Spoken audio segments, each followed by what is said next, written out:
జయ శ్రీమన్నారాయణ. చంద్రబాబు నాయుడు కాలంలో చాలా అభివృద్ధి చెందింది దేశం. ఆయన కరువు కాటకాలను ఎదిరించి నిరుద్యోగులకు ఎంతోమంది కూడా ఉద్యోగ ప్రదానం చేశాడు మహానుభావుడు. ట్రైనింగ్ లేనటువంటి వాళ్ళకు కూడా, క్వాలిఫికేషన్ మాత్రమే ఉన్నటువంటి వాళ్ళకు కూడా ఉద్యోగం ఇప్పించి ట్రైనింగ్ చేయించినటువంటి మహానుభావుడు. ఎంతోమందికి ఆయన జీవితాన్ని నిలబెట్టినటువంటి మహానుభావుడు. తర్వాత మన భాగ్యనగరాన్ని హైటెక్ సిటీగా రూపొందింపినటువంటి వాడు బీజం మొట్టమొదటి చంద్రబాబు నాయుడే. అలాంటి మహానుభావుడు మళ్ళీ వస్తే మన తెలంగాణ కానీ మన ఆంధ్ర కానీ ఏదైనా కానీ పురోగతి ఉంటుంది. ఆయన యొక్క సలహాలు చాలా మంచివి. ఆయన ఉండబడేటువంటి ఉద్దేశం కూడా చాలా మంచిది. ఆయన ప్రారంభంలో వచ్చినప్పుడు భువనేశ్వరి ఆయన ఎవరో మహానుభావుడు ఉపదేశం చేశాడని చెప్పి 108 మంది దంపతుల యొక్క పూజ చేశాడు.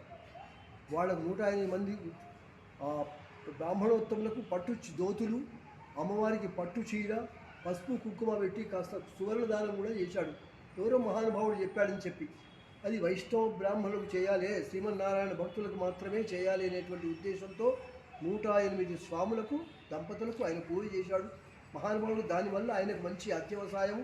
దానివల్ల ఆయన సుమారు 9 సంవత్సరాలు నిరాటంకంగా పరిపాలించాడు.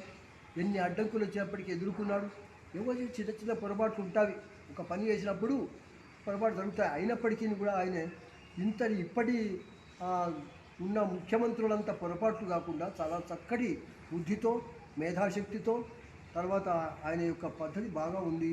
ఆయనకు ఆ భగవంతుడు మళ్ళీ సర్వశక్తులు ఇచ్చి పూర్వ వైభవాన్ని ఆయనకు సంతరించాలని చెప్పి అఖండ రాజయోగం కూడా కలగాలని చెప్పి ఆ ఎడుగుండల వాడిని వెంకటేశ్వర స్వామిని, ఆ పరమపదంలో ఉండబడే రంగనాథ స్వామిని, మొత్తం శ్రీమన్నారాయణుని అందరినీ కూడా సర్వదేవతలను కూడా మేము ప్రార్థిస్తున్నాము.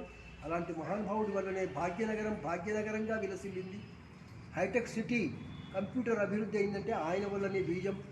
ఇప్పటి వాళ్ళంతా మేం చేశాం అంటారు, కానీ లాభం లేదు. దానికి మూల కారణం ఆయననే. ఆ మూల కారణాన్ని మనం మర్చిపోకూడదు. ఆయన భక్తి అంటే తల్లిని మరిచిన వాళ్ళం అవుతాం. స్వామివారు చంద్రబాబు నాయుడు గారికి వేదాశీర్వచనం ఇవ్వండి. వైష్ణవ బ్రాహ్మణ ఉత్తములు మీరు వృద్ధులు, వేదాశీర్వచనం ఇవ్వండి. రికార్డ్ చేస్తున్నాను.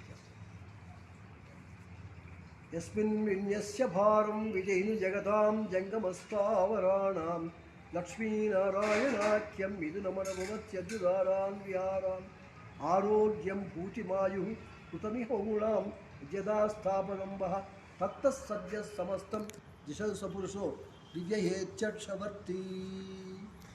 చంద్రబాబు నాయుడికి ఆరోగ్యము, ఈ ఆటంకాలు, శత్రుత్వాలు నిర్వహించి దేవుడు పెరమాళ శ్రీమన్నారాయణుడు వానికి అష్టైశ్వర్యాలు, రాజకీయంగా విజయం సాధింపజేయాలని చెప్పి మనస్ఫూర్తిగా ప్రార్థిస్తున్నాను.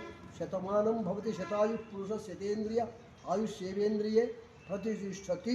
2024లో చంద్రబాబు నాయుడు గారు సీఎం అవ్వాలని మీరు సంకల్పం నెరవేరాలని ఆ శ్రీమన్నారాయణ ప్రార్థిస్తూ ప్రాపర్ ఛానల్లో ఇది పంపుతున్నాను. ఉంటాను సార్. దాసోహం.